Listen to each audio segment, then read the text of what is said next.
حدیث نمبر 5581، نبی اکرم صلی اللہ علیہ وسلم کی زوجہ حضرت عائشہ رضی اللہ عنہا بیان کرتی ہیں کہ جب نبی اکرم صلی اللہ علیہ وسلم بیمار ہوتے تو حضرت جبرائیل علیہ السلام آ کر آپ کو دم کرتے اور یہ کلمات کہتے، ترجمہ: اللہ کے نام سے وہ آپ کو تندرست کر دے گا اور ہر بیماری سے شفا دے گا، اور ہر حاسد کی حسد سے جب وہ حسد کرے، اور نظر لگانے والی آنکھ کے شر سے محفوظ رکھے گا۔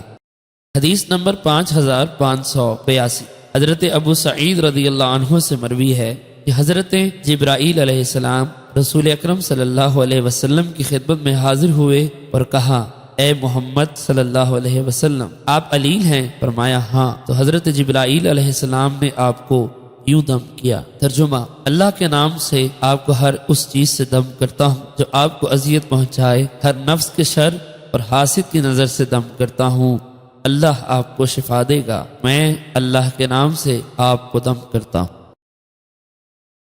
حدیث نمبر 5583، حضرت ابو ہریرہ رضی اللہ عنہ نے رسول اکرم صلی اللہ علیہ وسلم سے احادیث روایت کی ہیں، جن میں یہ حدیث بھی ہے کہ رسول اکرم صلی اللہ علیہ وسلم نے فرمایا، نظر حق ہے۔ حدیث نمبر 5584، حضرت ابن عباس رضی اللہ عنہ بیان کرتے ہیں کہ رسول اکرم صلی اللہ علیہ وسلم نے فرمایا، نظر حق ہے، اگر کوئی چیز تقدیر پر سبقت کر سکی تو نظر کرتی، جب تم سے نظر کے علاج کے لیے غسل کرنے کا کہا جائے تو غسل کر لو۔